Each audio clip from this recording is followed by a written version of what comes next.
Ya las 3. Ya, chiquillos. Siglo XIX. Eh, recuerden entonces, como decía, la semana pasada estuvimos hablando sobre el liberalismo en todas sus variantes. Liberalismo económico, político, religioso y las distintas cosas que se desprenden de eso. Hoy vamos a hablar de la clase más importante, la clase social más importante, que es la burguesía. Entonces, el objetivo de la clase de hoy va a ser comprender las principales características de la burguesía a través de una descripción de sus formas y aspectos más importantes. ¿Por qué es importante entender la burguesía? Porque si no entendemos a la burguesía, no podemos comprender incluso el orden económico que existe en la actualidad. Algo muy importante, chiquillos, y ya para ir comenzando, es que en el siglo XIX, recuerden que cuando pensamos en siglo XIX, estamos diciendo entre 1800 y 1899. Eso es el siglo XIX, son esos 100 años, entre 1800 y 1899. ¿Por qué es importante? Porque durante esta época se comienza a integrar a todos los países a un comercio de distintos productos, principalmente por innovaciones tecnológicas como por ejemplo el ferrocarril, que une muchos lugares de un mismo país o incluso une más de un país, y también por el invento o sea, el perfeccionamiento de los barcos. Por ejemplo, los barcos a vapor, los grandes buques que son capaces de transportar grandes cargas de productos, se popularizan durante el siglo XIX. Y es gracias a esto que, por ejemplo, nosotros podemos acceder a productos que vienen de China, que se transportan en containers sobre grandes barcos de carga. Antes del siglo XIX era muy difícil que la gente pudiera tener productos de todas las partes del mundo. Si bien es cierto, acá a Chile, en la época donde estaban los españoles, sí llegaban productos de Europa, eran muy pocos, porque no eran barcos que se dedicaban solo a eso, sino que traían a personas y además traían productos. Pero durante el siglo XIX hay barcos que traen exclusivamente productos y toda su capacidad está destinada a transportar grandes mercancías. Entonces, el siglo XIX es el siglo de la conexión económica mundial. Importante.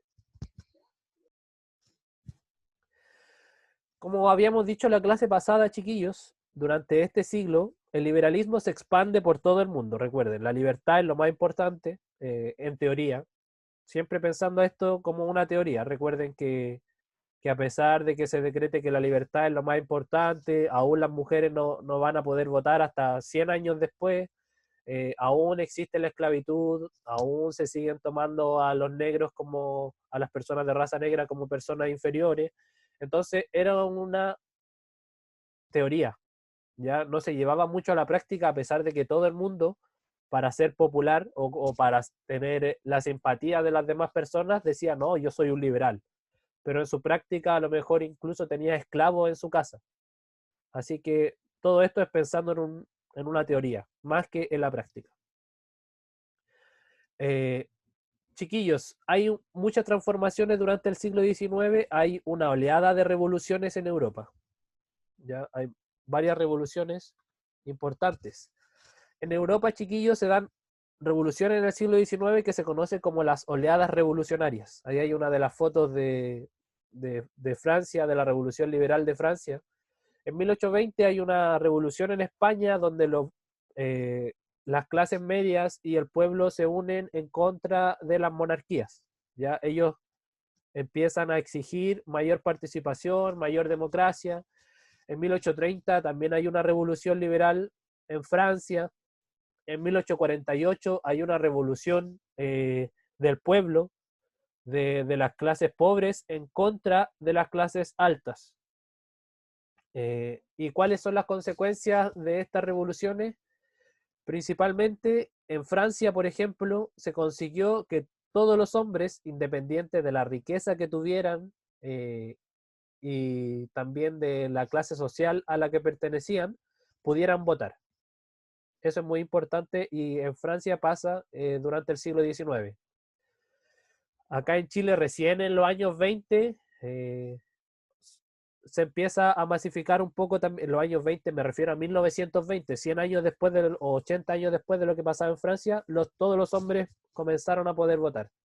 Pero antes de eso solo podían votar aquellos que tenían una casa, aquellos que podían acreditar que tenían un patrimonio, porque ellos eran los únicos que estaban preparados para decidir la política de un país. Eso es súper importante. Cosa que está muy mal, obviamente, porque cualquier persona tiene derecho a votar y a decidir quién lo gobierne, independiente del dinero que tenga. Así que la oleada revolucionaria, chiquillos, inspiraron muchos cambios en Europa y después en América. Principalmente porque el pueblo, la gente más pobre, se comenzó a dar cuenta que ellos también tenían que exigir a las clases más altas una mayor participación. El pueblo quería participar en la política, quería también ser parte de las políticas de Estado. Porque ¿qué pasaba en esta época? Y es lo mismo que pasaba en Chile. Los políticos, como sabían que el pueblo no podía votar, que las clases más pobres no podían votar, sus planes de gobierno no estaban dirigidos para ellos. O sea, si yo era presidente, ya, pongámosle el Jorge mejor. Si el Jorge era presidente en el siglo XIX, eh, a él lo habían elegido 2000 personas y eran de la clase alta. ¿Qué hacía él para poder optar nuevamente a otro cargo político? Todo lo que sus políticas de gobierno estaban destinadas a favorecer a esas mismas personas que lo habían elegido. Y por lo tanto no le importaban ni las mujeres, ni los niños, ni la gente de clase más pobre. Eso es súper importante, que lo entendamos, que la amplitud del sufragio, la amplitud del voto, favoreció también para que los políticos se preocuparan de la gente pobre. ¿Qué consecuencias tuvieron las oleadas revolucionarias? El primero, y también lo comentamos en la clase pasada, y consecuencias del liberalismo y de la ilustración, es el deseo de autogobernarse. Es decir, no queremos que ningún país extranjero venga a decidir los asuntos de nuestro país. Eso es lo primero. Lo segundo es que se luchó por los derechos individuales también aquí en América. La mayoría de los países comenzó a estar en contra de la influencia que tenía la Iglesia Católica dentro del Estado. De hecho, recién en Chile, cerca de 1880, se comienzan a hacer los primeros cementerios laicos. Antes de eso, chiquillos, antes de 1880 aquí en Chile, si tú no eras católico, no podías enterrarte en el cementerio. Los cementerios eran solamente para las personas católicas. Ahora no. Ahora actualmente en Chile la mayoría de los cementerios públicos son laicos. Es decir, que da lo mismo tu religión, tú tienes derecho a estar en un cementerio, pero antes de 1880 no se podía. Se comienza a luchar también por los derechos individuales y también las políticas liberales, es decir, la libertad política era muy importante. Y ahora, la pregunta que recién estábamos hablando con su compañero, ¿qué era la burguesía y por qué es tan importante durante el siglo XIX y viene de la mano del liberalismo? Eh, son, Era un grupo social, los burgueses, que nacen en la Edad Media, chiquillos, a fines de la Edad Media, en los burgos. ¿Qué eran los burgos? Era el nombre que se les denominaba a las ciudades. En sus orígenes, principalmente, quienes eran burgueses y a quienes se les denominaba burgueses era a judíos, a los judíos que se dedicaban a actividades económicas como por ejemplo a ser banqueros, a guardar y prestar dinero, a vender joyas, a vender artículos valiosos, a tener un pequeño taller donde se dedicaban a comerciar alguna cosa. Y ahí sale el concepto de burguesía. Después se conoce como una clase social. ¿Y qué característica tiene la burguesía, chiquillos? Que es un grupo que tiene mucho dinero, mucho dinero. Ya desde la Edad Media los burgueses tenían mucho dinero porque piensen que se dedicaban a prestar dinero, a guardarlo, a hacer grandes transacciones. Entonces tenían mucho dinero, pero eran discriminados. Eran discriminados porque en la Edad Media importaba el dinero, pero más importaba tu linaje de sangre. Es decir, si mis papás y mis abuelos habían sido personas importantes, yo podía tener menos dinero que un burgués, pero era más importante que él. Además, yo podía optar a los cargos políticos, a cargos públicos, y un burgués no podía hacerlo. Ya para el siglo XVIII, entre 1700 y 1780, o sea, 98, 99, la burguesía comenzó a evolucionar. Ahora, por ejemplo, dentro de la burguesía no solo habían prestamistas y comerciantes, sino que habían profesionales. Los médicos eran burgueses, habían artistas que eran burgueses, científicos que eran burgueses, etcétera, etcétera. Entonces, ya para el siglo XVIII era una clase política, o sea, una clase social muy importante. Todavía no era una clase política importante. A los burgueses no se les permitía optar a cargos públicos, a cargos políticos. Sí tenían mucho dinero, pero no podían optar a ser una persona socialmente reconocida por la política. Y como dice ahí el último apartado, antes de las ideas liberales, antes de recuerden de lo que estamos hablando del liberalismo, los burgueses solo podían acceder a cargos pequeños, a cargos municipales. Pero ya para el siglo XIX, que para el siglo que a nosotros nos interesa, ya comienzan a tener mayor importancia. De hecho, los burgueses son uno de los impulsores de eliminar a los reyes. Y ustedes dirán, ¿y por qué ellos querían, por ejemplo, en Francia, la revolución es una revolución burguesa? La revolución francesa, en donde matan al rey, es porque los burgueses lo quieren así. ¿Y por qué los burgueses querían eso? Para ellos poder optar a los cargos públicos y políticos. Porque un burgués jamás iba a llegar a ser un rey. O jamás iba a llegar a estar en la corte del rey. Iba a estar cerca del rey. En cambio, si se hacía una revolución y se hacía una república, un burgués podía llegar a ser un presidente. De hecho, nosotros tenemos un presidente burgués. Sebastián Piñera es burgués. Y ustedes se preguntarán, ¿por qué? Porque la familia Piñera históricamente no fue una familia con mucho, mucho dinero. De hecho, bueno, el papá de Sebastián Piñera no era que fuera pobre, pero tampoco era un gran empresario. Es Sebastián y su hermano, no es su hermano el negro, sino que su otro hermano, son los que llevan a lo económico todo su poderío, se hacen dueños de LAN, se hacen dueños de Chilevisión y tienen acciones repartidas en muchos lugares. Entonces, él es un burgués. Es un burgués porque su familia históricamente no viene de una tradición aristocrática con mucho dinero, sino que más bien se hace a través de los negocios. Negocios turbios, no, ya eso es otra cosa, pero él se hace importante a través de los negocios. Siglo XIX, chiquillos.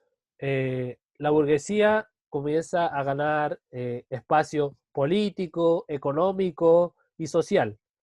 Y la aristocracia, que esta clase que yo les decía, donde mi abuelo, mi tatarabuelo y todos ellos habían sido personas muy importantes, comienza a perder influencia. ¿Ya? Y la burguesía comienza a transformarse en el modelo a seguir. De hecho, muchas de las costumbres que nosotros tenemos son costumbres burguesas. Por ejemplo, una de ellas es que para los burgueses era muy importante el esfuerzo individual. Para ellos no importaba cuánto dinero o qué tan pobre fuera tu papá, sino que lo que importaba era que tú te esforzaras por ti mismo. Para ellos no tenía mucho valor heredar la riqueza de tu padre, sino que ellos decían, no, yo no voy a permitir que mi papá me dé nada de su dinero y yo con mi propio esfuerzo voy a llegar a ser una persona rica y millonaria. Eso decían los burgueses. Para ellos era muy importante el trabajo. En cambio, para la aristocracia, para los aristócratas, para los antiguos aristócratas, que eran la clase alta antes, no era tan importante el trabajo. De hecho, la mayoría de los aristócratas heredaban la fortuna de su padre, de su abuelo, de su tatarabuelo, etcétera, etcétera, y no trabajaban. Ellos solamente se dedicaban a gastar esa fortuna, pero no trabajaban. En cambio, los burgueses sí son personas que trabajan. Para ellos son muy importantes la familia, el ahorro, son muy importantes. ¿Y saben qué otra cosa es muy importante para los burgueses? La higiene. Los burgueses son los que, por ejemplo, ellos mandan a inventar el jabón, un jabón, mandan a inventar también productos como artículos de belleza o de aseo. Incluso los burgueses son los que popularizan el perfume, son los que popularizan el champú y son los que adquieren la costumbre de bañarse todos los días o al menos 3 veces en la semana. Antes de eso, chiquillos, las personas no acostumbraban bañarse. Eh, y a nosotros nos parece como algo muy antinatural, pero durante la Edad Media y gran parte de la época moderna, las personas no eran muy limpias. Para ellos, el olor del cuerpo era un olor natural y no luchaban contra ello, como lo hacemos nosotros. ¿Ya? Si ellos transpiraban y tenían olor a axila, no les importaba. Para ellos era natural y no era sinónimo de pobreza o de suciedad, sino que era sinónimo de algo natural. Pero son los burgueses que comienzan a instaurar estas modas, buena o mala, ahí ya hay una discusión, pero son ellos los que comienzan a hacer este tipo de cosas, a tener un gusto por la higiene. Y para ellos también hay una relación con el consumo y con el ocio. Por ejemplo, los teatros, ya cuando se empiezan a popularizar los teatros, donde no sé si han visto algunas películas donde va gente con peluca y con grandes trajes al teatro, a la ópera o al ballet, eso es muy propio de la burguesía del siglo XIX. Para ellos era tan importante el trabajo como los tiempos de ocio.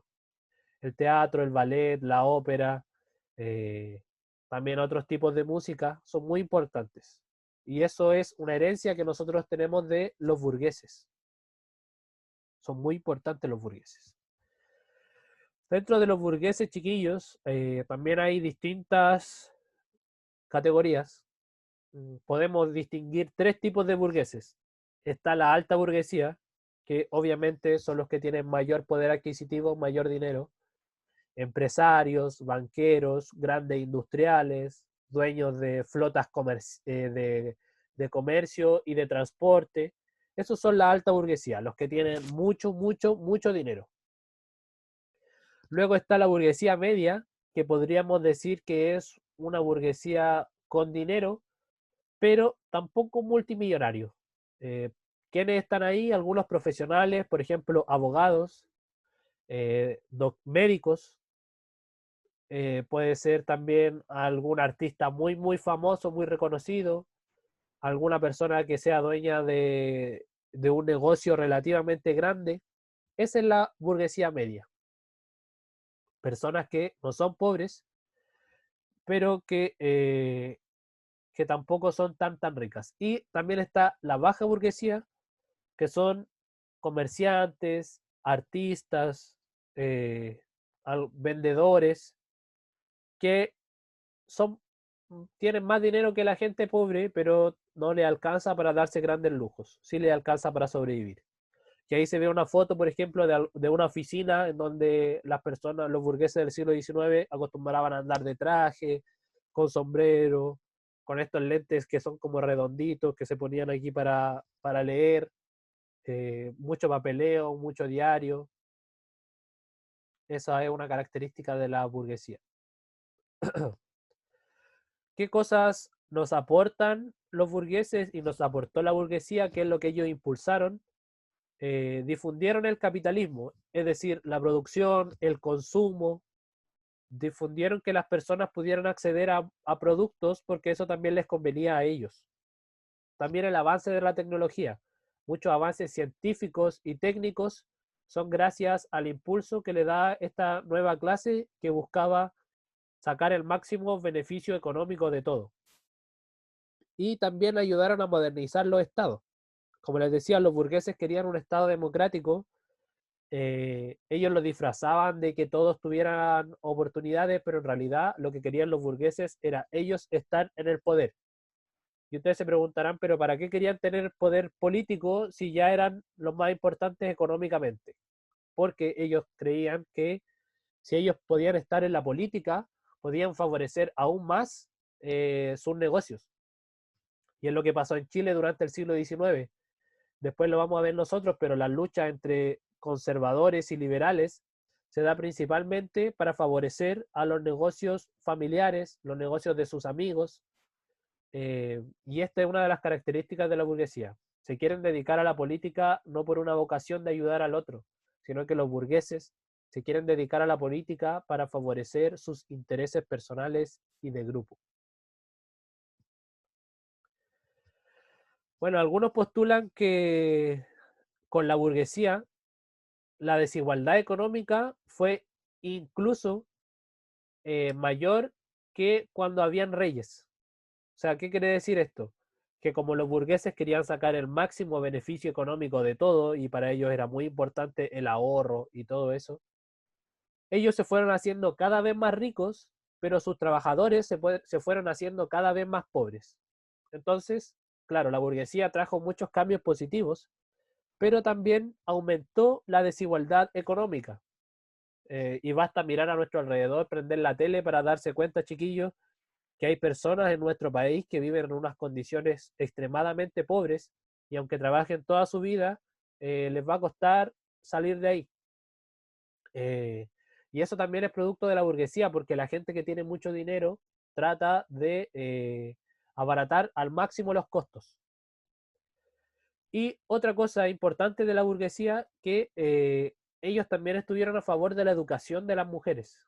Pero educación de las mujeres solamente para un espacio de conversación privada.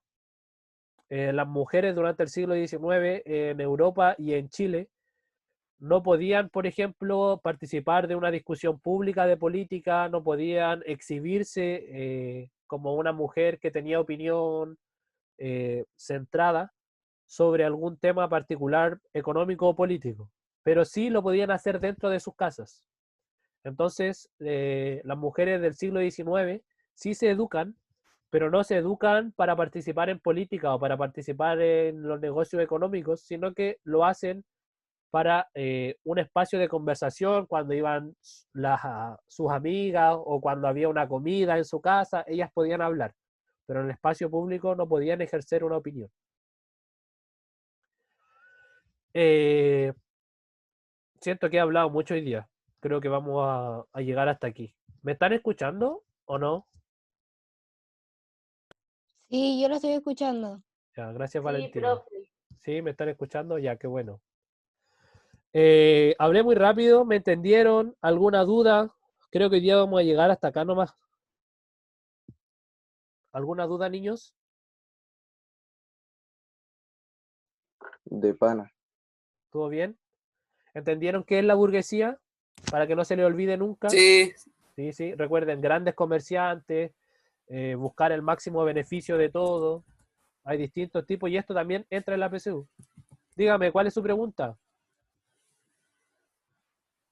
Alguien está escribiendo en el chat y tiene una pregunta.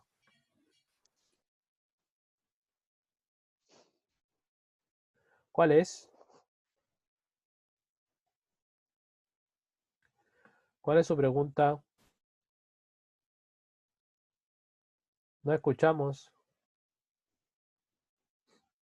No, las mujeres no podían participar de la política en público. De hecho, en Chile recién las mujeres pueden comenzar a darse el lujo de hablar públicamente de política por ahí en los años 20 y empiezan a hablar de política para ellas poder elegir y votar.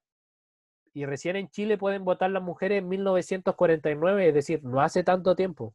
Es probable, chiquillos, que sus bisabuelas hayan sido las primeras mujeres que votaron en Chile. Eh, y su abuela ya, yo creo que la mayoría de sus abuelas ya empezaron a poder votar desde que ellas tienen conciencia, pero las bisabuelas de ustedes tienen que haber sido las primeras mujeres que lograron votar en 1949. No podían hablar de política en público, no podían dedicarse a los negocios. Las mujeres eran, y si una mujer sabía mucho de política y de economía, también era mirada como un bicho raro, porque no era normal. Y hablaba mal de un hombre si su mujer se expresaba mucho de política y se expresaba mucho de economía, porque se suponía que esos asuntos eran solamente de hombres, ¿ya?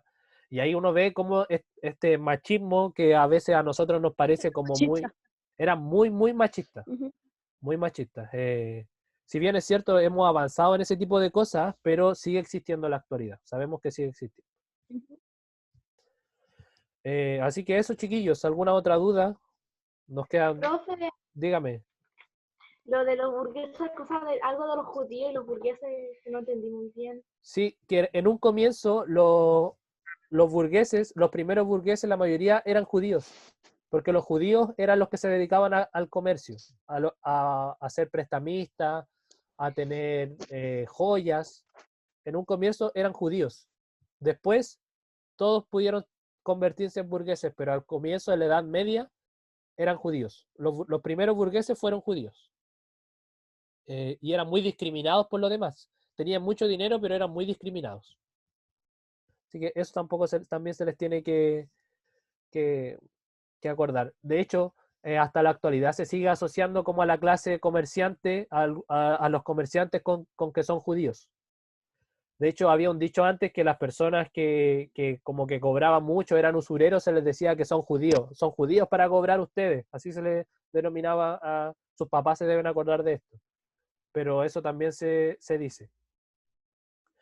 Chiquillos, así que eso, queda, nos queda 1 minuto y medio, se pasó muy rápido la hora.